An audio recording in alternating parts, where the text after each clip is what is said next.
Hello everyone, সবাইকে আমন্ত্রণ জানাচ্ছি 10 মিনিট স্কুলের ইতিহাসের সর্বপ্রথম 360 ডিগ্রি ভিডিও ক্লাসে। আজকের এই ভিডিওটি একটু অন্যরকম। তোমরা যদি তোমাদের মুঠোফোন বা কম্পিউটারের ডানে বামে ঘুরতে থাকো তাহলে আমাদের পুরো স্টুডিও জুড়ে কি হচ্ছে তা দেখতে পারবে। তোমাদেরকে আমার সাথে আমন্ত্রণ জানাচ্ছি এই দিকটাতে একটু তাকানোর জন্য। তোমরা এই দিকে যদি একটু সোয়াইপ করো, প্রথমে আমাদের একটা লাইট দেখতে পারবে, তার পাশে দেখবে আমাদের একটা সোফা, তার সামনেই রয়েছে আমাদের আরো একটা মাইক, তারপরে যদি তুমি দেখো তুমি দেখতে পারবে গেস্ট হিসাবে রয়েছে আমাদের সাকিব বিন রশিদ ভাইয়া। সাকিব বিন রশিদ ভাই আজকে আমাদের এই ক্লাসটিতে একটা গুরুত্বপূর্ণ ভূমিকা পালন করবে, কারণ আমাদের এই ক্লাসটিতে আজকে আমরা বিভিন্ন অণুপরমাণু নিয়ে আলোচনা করব।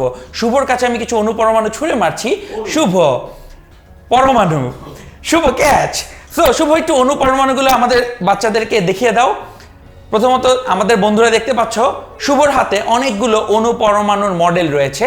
এই অণুপরমাণুর মডেল দিয়ে আমরা কি করব সেটা দেখার জন্য তোমরা সবাই আমার কাছে ফেরত আসো, এবং তোমাদের সবাইকে অনুরোধ করব পুরো ভিডিও জুড়ে আমি এই স্টুডিওর যে জায়গাটাতে অবস্থান করছি তোমরা ভিডিওটা সেখানে রেখে দেখার চেষ্টা করবে, তাহলে তোমরা 360 ডিগ্রি ভিডিওটিকে পুরোপুরিভাবে ফলো করতে পারবে।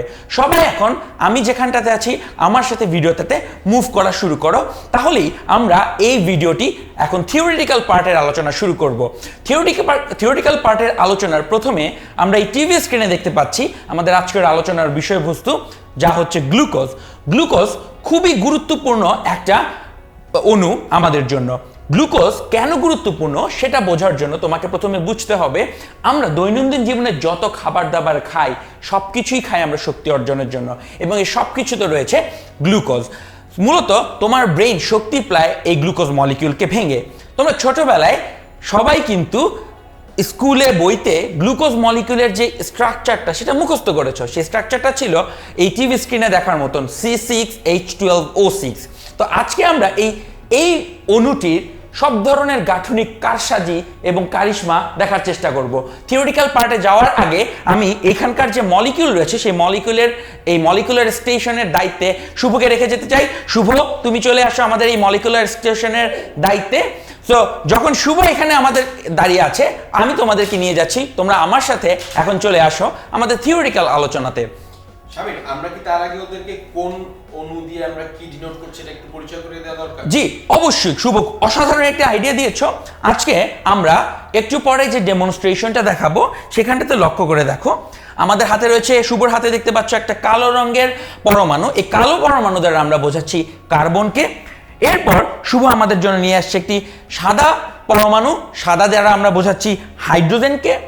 এরপরে শুভর হাতে দেখতে পাচ্ছ একটি লাল পরমাণু, যেটা হচ্ছে একটি অক্সিজেন। তো আমরা তিনটা, আমাদের কাছে কিছু হাতও আছে, হাতও রয়েছে। এই হাতগুলো হচ্ছে রাসায়নিক বন্ধনগুলো। এক্স্যাক্টলি। সো শুভ আমাদেরকে আবার তিনটা পরমাণু দেখিয়ে দাও। আমাদের হাতে কোন তিনটি পরমাণু নিয়ে কাজ? লাল দ্বারা অক্সিজেন, ব্ল্যাক দ্বারা কি? কার্বন। কার্বন, ভেরি গুড শুভ। এবং হোয়াইট দ্বারা হাইড্রোজেন। সো এবং এটা দ্বারা আমরা বন্ধন বোঝাচ্ছি। তো শুভ সারা জীবন কমার্সে পড়ে আসলেও আজকে কিন্তু আমাদের সাথে সায়েন্সের ভিডিওতে সম্পূর্ণ পার্টিসিপেট করবে। তো আসো আমার সাথে তোমরা চলো টিভিতে, যেখানে আমরা থিওরিটিক্যাল আলোচনাটুকু বুঝে নিই। প্রথমত আমরা জানি গ্লুকোজের এই মলিকিউলটাকে যদি আমরা একটু এক্সপান্ড করি তাহলে এইভাবে একটা গাঠনিক সংকেত লেখা হয়। এটাকে বলা হয় গ্লুকোজের ফিশার মডেল। তোমরা দেখতে পাচ্ছ এখানে 6টি কার্বনের প্রত্যেকটির অবস্থান এবং প্রত্যেকটি বন্ধন দেখানো আছে। এখন লক্ষ্য করে দেখো কি ঘটনা ঘটে। এই কার্বন অক্সিজেনের বন্ধনে অক্সিজেনের তড়িৎ ঋণাত্মকতা একটু বেশি, তাই এখানকার ইলেকট্রনকে অক্সিজেন নিজের দিকে টান দেয়। তো অক্সিজেন থেকে ইলেকট্রন একটু, এই বন্ধন থেকে ইলেকট্রনটা অক্সিজেনের দিকে সরে যাবে, তাই কার্বন একটু পজিটিভলি চার্জ হবে। এই সুযোগে তোমরা দেখতে পাচ্ছ এই অক্সিজেনের একটা লোন পেয়ার বা নিঃসঙ্গ ইলেকট্রন যুগল রয়েছে। এই লোন পেয়ারটা দিয়ে সেই পজিটিভলি চার্জ কার্বনের মধ্যে একটা অ্যাটাক করবে। তাহলে কি ঘটনা ঘটবে? এই বন্ধনটা অক্সিজেনের দিকে সরে যাবে, এই অক্সিজেনটা গিয়ে এই কার্বন একটা অ্যাটাক করবে। তাহলে এখানে কার্বন এবং অক্সিজেনের মধ্যবর্তী একটা নতুন ব্রিজ তৈরি হবে। তাহলে লক্ষ্য করো, যদি এই ব্রিজটা তৈরি হয় তাহলে এরকম একটা চাক্রিক কাঠামো তৈরি হয়। এই কাঠামোকে আমরা বলে থাকি হাওয়ার্ট মডেল। সো আসো আমরা এখন হাওয়ার্ট মডেল সম্পর্কে একটু বোঝার চেষ্টা করব। তাকিয়ে দেখো এখানে একটা বড় এরকম একটা চাক্রিক গঠন তৈরি হয়েছে। এখন তোমার মধ্যে একটা প্রশ্ন জাগতে পারে, কেন এই 5 নম্বর কার্বনের অক্সিজেন গিয়ে অ্যাটাকটা করবে? কেন 4 নম্বরের হাইড্রক্সিলের অক্সিজেন বা 3 নম্বরের হাইড্রক্সিলের অক্সিজেন অ্যাটাকটা করে না? এই প্রশ্নের উত্তর দেওয়ার জন্য আমি তোমাকে লক্ষ্য করি, এই যে আমাদের এখানে একটা চাক্রিক কাঠামো তৈরি হয়েছে, মূলত সেখানে 1 2 3 4 5 5টি কার্বন এবং একটি অক্সিজেন রয়েছে, তাহলে টোটাল 6টি পরমাণু বিদ্যমান। এই 6 পরমাণুর রিং হচ্ছে খুবই গুরুত্বপূর্ণ। রিং যদি এই 4 নম্বরের হাইড্রক্সিল অ্যাটাক করতো তাহলে 5 পরমাণুর হতো, যদি 3 নম্বরের হাইড্রক্সিল অ্যাটাক করতো তাহলে 4 পরমাণুর রিং হতো। 4 পরমাণু 3 পরমাণুর রিং কোনো ভালো আইডিয়া না, আমাদের উচিত এই 6 পরমাণু বা 5 পরমাণুর রিং বানানো। মানে 6 এবং 5 পরমাণুর রিংয়ের একটা সাধারণ বেশ অসাধারণ বৈশিষ্ট্য রয়েছে। তাই আমাদের প্রশ্ন হচ্ছে, why does most ring structure contain 5 or 6 atom? এবং শর্করাগুলো প্রধানত 5 কার্বন বা 6 কার্বনের বেশি হতে দেখা যায়। কেন সেটা বোঝার জন্য আমরা আবার চলে যাব আমাদের বন্ধু সাকিব বিন রশিদের মলিকুলার স্টেশনে। সাকিব বিন রশিদ এখানে আমাদের জন্য অসাধারণ কিছু জিনিস নিয়ে অপেক্ষা করছে। তো প্রথমে তোমাদেরকে একটু শুরু করার আগে বলে দিই, আমরা যে গ্লুকোজ নিয়ে আলোচনা করছি সেটাতে কার্বনের sp3 সংকরায়ন ঘটে। সো দেখতে পাচ্ছ এই যে sp3 সংকরায়নের জন্য তার মলিকুলার স্ট্রাকচারটা এরকম হয়, যেখানে তার প্রত্যেকটি কোণের মান 109.5 ডিগ্রি। তার মানে এই অণুটা যেভাবেই থাকুক না কেন এই বন্ডের অ্যাঙ্গেল কখনো চেঞ্জ হবে না। এখন শুভর হাতে দেখতে পাচ্ছ তোমরা একটা 3টি কার্বন জোড়া লাগলে কিরকম স্ট্রাকচার হবে সেটা দেখানো আছে। শুভ, একটু লক্ষ্য করো তো, এই কার্বন এবং এই কার্বনের মধ্যে কি বন্ডটা তৈরি করা যাচ্ছে? একটু চেষ্টা করে দেখো তো। যদি অনেক জোরে প্রেস করি তাহলে কিন্তু এটা জোড়া লাগানো যাবে না, এটা জোড়া লাগাতে গেলে এটা জোর করে ভেঙে যাবে এবং এটা ভেঙে যাচ্ছে কারণ এই যে 109.5 ডিগ্রি কোণ সেটা বজায় রেখে এই দুইটাকে আর বেশি প্রেসার দেওয়া যায় না। তাহলে শুভ, আমরা এখন এর সাথে আরো একটা এক্সট্রা মলিকিউল যোগ করে আসো। তাহলে 3 কার্বনে রিংটা বানানো যায় না, এই জন্য আমরা 3 কার্বনের সুগার অনেক কম দেখি, মাত্র ট্রায়োজ খুব কম রয়েছে। 4 কার্বনের ক্ষেত্রে শুভ একই সমস্যার সম্মুখীন হচ্ছে। তাহলে আমরা দেখতে পাচ্ছি 4 কার্বনেও রিংটা বানানো যাচ্ছে না। তাহলে শুভ, এখন আসলে আমরা আরো একটা কার্বন অ্যাড করি। ওকে শুভ, দেখো তো 5 কার্বনে আমাদের রিংটা কি কোনোভাবে তৈরি করা যায় কিনা?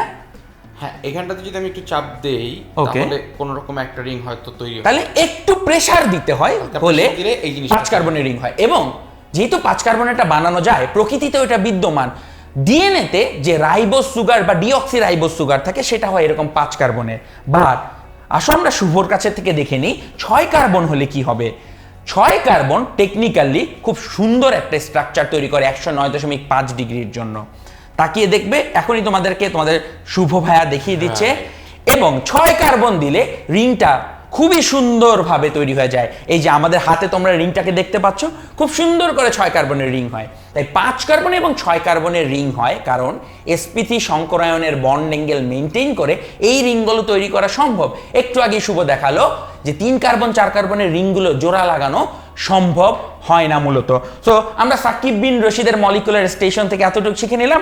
আমরা এখন আবার চলে যাব আমাদের টিভিতে, যেখানে আমরা আরো কিছু সুন্দর জিনিস নিয়ে আলোচনা করব। লক্ষ্য করো তো, এটা হচ্ছে গ্লুকোজের সেই হাওয়ার্ড মডেল। এই হাওয়ার্ড মডেলটাকে যখন আমরা এইভাবে রিংয়ের মতন করে আঁকবো তখন বিটা ডি গ্লুকোজের স্ট্রাকচার দেখতে কিরকম হবে সেটা আমরা এখানে দেখানোর চেষ্টা করব। আসলে আমরা একটু দেখে নিই, কিছু সুন্দর নিয়ম আছে। এই যে 1 নম্বর কার্বনটা, সেটাকে এখানে 1 নম্বর দিয়ে ডেনোট করা আছে। এই বক্সের ভেতরে যেই সকল গ্রুপ আছে সেইগুলো এই কার্বন রিং স্ট্রাকচারের নিচে চলে যাবে। তাহলে এই ভিতরের যে OH সেটা চলে যাবে নিচে। তাহলে এটা আসলে আমরা একটু দেখে নিই। লক্ষ্য করো, আমরা প্রত্যেকটা বাকি অণুগুলো যদি বাকি হাতগুলো যদি দেখি, 2 নম্বর কার্বনের হাইড্রক্সিলটা বক্সের মধ্যে পড়েছে, তাই এটা রিংয়ের নিচে চলে যাবে। 3 নম্বরের হাইড্রোজেনটা বক্সের মধ্যে পড়েছে, তাই এই হাইড্রোজেন চলে যাবে নিচে। তার মানে হচ্ছে যেটা বক্সের মধ্যে পড়বে সেগুলো চলে যাবে স্ট্রাকচারের নিচে। তো এইভাবে পুরো কাঠামোটা তৈরি হয়েছে। সো এই যে বিটা ডি গ্লুকোজ, এটা কেন বিটা ডি হলো তা লুকিয়ে আছে তার এই প্রথম কার্বনটির মধ্যে। এবং এই স্ট্রাকচারটা বাস্তবে দেখতে কিরকম হবে সেটা আমরা যদি একটা ওই মলিকুলার মডেল দিয়ে দেখি তাহলে সবচাইতে সুন্দর হবে। এবং সেটা জানার জন্য আমি আবারও আমার বন্ধু সাকিব বিন রশিদের মলিকুলার স্টেশনে ফেরত চলে আসি। সো একটু আগে যখন আমরা শুভর কাছে এসেছিলাম তখন আমরা এই রিং স্ট্রাকচারটা বানিয়ে রেখেছিলাম। ওকে শুভ, এইখানে কয়টা কার্বন আছে? 1 2 3 4 5 6 ছয়টা কার্বন আছে। বাট আমাদের একটু আগে যে বোর্ডে দেখেছি এখানে রিং এর মধ্যে কার্বন ছাড়াও আরো একজনের উপস্থিতি দেখতে পাওয়া যাচ্ছে, সেইটার নাম কি? আমি জানি না। ওকে, শুভ সেটা জানে না, বাট তোমরা কিন্তু অবশ্যই সেটা জানার কথা। তোমরা একটু আগে যে স্ট্রাকচারটা যেটা এখনো টিভিতে দেখা যাচ্ছে, চাইলে কিন্তু সেটা ঘুরে একবার দেখে আসতে পারো। সেখানে দেখতে পারবে এই রিং স্ট্রাকচারটার মধ্যে, আমিও তোমাদের সাথে আসছি, এই রিং স্ট্রাকচারটার মধ্যে তোমরা কার্বনের সাথে সাথে, শুভ এখন চিৎকার করে উত্তরটা বলে দিয়েছে, একটা অক্সিজেন উপস্থিত আছে। এই রিংটা দেখে বুঝতে পেরেছি, কারণ আমার মনে আছে যে লাল দ্বারা অক্সিজেন বোঝানো হয়েছিল। আমি রিংটা দেখে বুঝতে পেরেছি যে একটা অক্সিজেনের এখানটা আছে। সো ওয়ান্ডারফুল, শুভ সেটা মনে রেখেছে। তো আমাদের যেটা করতে হবে, আমরা যদি এই গ্লুকোজ মলিকিউলটা বানাতে চাই, আমাদের এই স্ট্রাকচার থেকে একটা কালো সরিয়ে এখানে একটা লাল বসিয়ে দিতে হবে, এবং যেটা শুভ তার অবসর সময়টাতে এখানটাতে করে রেখেছে। এখন সবচেয়ে ইন্টারেস্টিং ব্যাপার হচ্ছে, আমরা যখন এই 6 কার্বনের একটা রিং চিন্তা করি, আমরা সবাই না বেনজিনের কথা মনে করা শুরু করি। বেনজিন হচ্ছে একটা প্লেনের মতন স্ট্রেইট থাকে, বাট এই রিং স্ট্রাকচারটাকে শুভ স্ট্রেইট না, একটু আঁকাবাঁকা, একটু উঁচু। সো এটা তোমরা একটু তাকালে দেখবে যে এটা স্ট্রেইট না, এটা একটা সমতল না। তো এখানে কয়টা তল হতে পারে এটা আমরা শুভর সাথে একটু বের করার চেষ্টা করি। শুভ লক্ষ্য করো, আমি যদি এই 3 মাথা যোগ করি তাহলে এখানে একটা ত্রিভুজ পাওয়া যাবে, তাহলে এটা একটা তল হয়, তাই না? এবার আমরা চিন্তা করি 1 2 3 4, এই 4টাকে যোগ করলে কি পাবো আমরা? একটা চতুর্ভুজ পাবো। তাহলে এখানে আরেকটা তল হবে, তারপরে এখানে আরো 3টা স্পট আছে, এই 3টাকে যদি যোগ করি তাহলে কি পাবো? আরেকটা ত্রিভুজ। তাহলে এখানে টোটাল কয়টা তল আছে? আমরা প্রথমে একটা ত্রিভুজ পেলাম, ওকে, ত্রিভুজ পেলাম দুইটা, একটা ত্রিভুজ পেলাম, তাহলে 3টা। তাহলে লক্ষ্য করে দেখো এই স্ট্রাকচারটাতে আসলে 3টা তল আছে। এই জাতীয় স্ট্রাকচারটাকে আমরা বলে থাকি বোট মডেল। তো এখন লক্ষ্য করো, প্রত্যেকে 2টা করে হাত আছে। আমরা জানি অক্সিজেনের হাত 2টা হয়, তাহলে 2টা হাত পূরণ হয়ে গেছে। শুভ, তুমি কি বলতে পারো কার্বনের হাত কয়টা? 3টা, 4টা। এই যে কার্বনের হাত হচ্ছে 4টা, তাহলে কার্বনের আরো 2টো করে হাত অ্যাড করতে হবে। তাহলে আমরা ওই যে পিছনে আমাদের বোর্ডে যে স্ট্রাকচারটা আঁকা আছে সেটা দেখে দেখে আমরা এখন এইখানে হাতগুলো অ্যাড করার চেষ্টা করব। তো শুভ আমাদের এখানে ধরে রেখে সাহায্য করবে এবং আমরা এই হাতগুলো আস্তে আস্তে অ্যাড করার চেষ্টা করব। শুভ, এটাকে একটু ধরো। ওকে, আমরা প্রথমে OH মূলকগুলো সব অ্যাড করব। তাহলে এই যে লাল, এটা অক্সিজেন আর সাদাটা হাইড্রোজেন, তাহলে আমরা OH মূলকগুলো অ্যাড করতে থাকবো।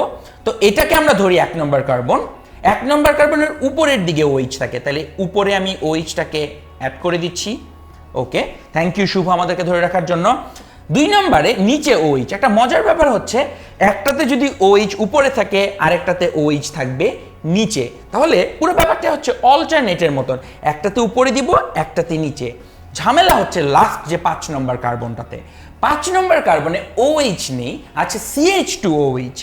লক্ষ্য করো, এখানে একটা কার্বন আর 2টা হাইড্রোজেন, তাহলে শুভ এই মূলকটার নাম কি? এটার নাম একটা কার্বন 2টা হাইড্রোজেন, কার্বন CH2। ইয়েস, শুভ কমার্সে পড়া সত্ত্বেও ক্লাস 10 এর কেমিস্ট্রি নলেজটা কাজে লাগলো। তাহলে আমরা এখানে একটা CH2 বসিয়ে দিলাম। এখন শুভ, তুমি কি একটু চিন্তা করে বলতে পারো এই কার্বনের কয়টা হাত যুক্ত আছে? সে কয়টা রিলেশন করেছে? এখন পর্যন্ত একটা হাত খালি রয়েছে, অর্থাৎ সে 3টা রিলেশন করেছে। ওয়ান্ডারফুল, এই যে একটা রিলেশন, 2টা রিলেশন, 3টা রিলেশন, তাহলে তার বাকি যে হাতটা সেটাতে বসবে আরেকটা হাইড্রোক্সিল OH। তাহলে এখানে আমরা সেটাকে বসিয়ে দিলাম। ওয়ান্ডারফুল। তাহলে আমাদের এখন বাকি যতগুলো ফাঁকা জায়গা আছে কার্বনে, সবগুলোতে কি বসে যাবে? আমাদের অবশিষ্ট হাইড্রোজেন। তাহলে এখন আমরা আমাদের প্রত্যেকটি ফাঁকা জায়গাতে একটা করে হাইড্রোজেন বসিয়ে দিচ্ছি, এবং হাইড্রোজেনগুলো বসাতে থাকার সাথে সাথে তোমরা দেখতে পাচ্ছ কত অসাধারণ একটা গ্লুকোজ মলিকিউল, যেটা প্রত্যেক মোমেন্টে তোমার শরীরের শক্তি যোগায়। সেই গ্লুকোজ মলিকিউলটাকে আমরা তৈরি করে ফেলেছি একদম তার ফান্ডামেন্টাল স্ট্রাকচার থেকে। শুভ, একটু ধরে রাখো। ওয়ান্ডারফুল, একদম একটা গ্লুকোজ মলিকিউল আমরা তৈরি করলাম। তোমরা এখন দেখতে পাচ্ছ এক্স্যাক্টলি 109 ডিগ্রি বন্ড অ্যাঙ্গেলে প্রত্যেকটি অণু পরমাণুর এক্স্যাক্ট অবস্থান, এবং এই গ্লুকোজ মলিকিউলটা দেখে এখন তোমাদেরকে নতুন একটা জিনিস বোঝাবো। তো লক্ষ্য করে দেখো, এখানে OH গুলো একটা উপরে থাকে একটা নিচে থাকে, একটা উপরে থাকে একটা নিচে থাকে। বিটা ডি গ্লুকোজই শুধুমাত্র এটা সম্ভব।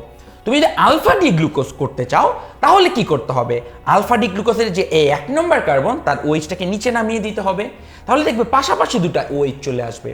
OH গুলো যদি এরকম অল্টারনেটিং প্যাটার্নে উপর নিচ করে থাকে, তাহলে মলিকিউলটা অনেক বেশি স্টেবল হয়। কেন? কারণ তাহলে মলিকুলের বড় গ্রুপগুলো সব দিকে সমানভাবে বিস্তৃত থাকে। শুভ যেহেতু সাধারণ জ্ঞান পড়ায়, শুভ একটা জিনিস বলতে পারবে, একটা দেশের প্রতিরক্ষা ব্যবস্থায় উচিত পুরো বর্ডারটাকে সমানভাবে সৈন্য মোতায়েন করা। আমরা যদি একদিকে বেশি সৈন্য মোতায়েন করি, অন্য দিক দিয়ে ইনভেশন হয়ে যাবে, তাই না? ঠিক একইভাবে লক্ষ্য করে দেখো, যদি এই ওএইচটা নিচে চলে আসে বা এই ওএইচটা নিচে চলে আসে, নিচের দিকে অনেক বেশি শক্তিশালী হয়ে যাবে, তাহলে উপর দিকটা কি হয়ে যাবে? উইক হয়ে যাবে। তাহলে এদিক দিয়ে কেমিক্যাল অ্যাটাকটা বেশি হবে, তাহলে সেটা অবশ্যই করা যাবে না। সো আমরা শুভর সহযোগিতায় এই মলিকুলার স্টেশনে বিটা ডি গ্লুকোজের এক্সাক্ট স্ট্রাকচারটা তৈরি করে ফেললাম এবং শুভকে আমরা সায়েন্সের জগতে সাদরে আমন্ত্রণ জানালাম। তাই আমরা এই বিটা ডি গ্লুকোজের হ্যাটটি শুভর মাথায় পরিয়ে দিলাম এবং আমাদের এই সর্বপ্রথম 10 মিনিট স্কুলের 360 ডিগ্রি VR ক্লাসটি তোমরা সবাই উপভোগ করার মাধ্যমে একটি ইতিহাসের সঙ্গী সাথী হয়ে গেলে। সো তোমাদেরকে আরো একজন মানুষের সাথে আমি পরিচয় করে দেব, যে এই ভিডিও বানানোতে এটা খুব গুরুত্বপূর্ণ অবদান রেখেছে। তোমরা এই মোমেন্টে, শুভ আমাদের সাথে এখানটাতে চলে আসবে। সো তোমরা এই মোমেন্টে যদি ঠিক আমার পায়ের দিকে তাকাতে থাকো, তাহলে এই ভিডিওটির যে মূল কারিগর জিয়াউল শামস, তোমরা তাকেও এই ভিডিওতে ঠিক আমার যে পায়ের এখানটাতে দেখতে পারবে এবং সেও আজকে আমাদের সাথে এই ভিডিওতে উপস্থিত আছে।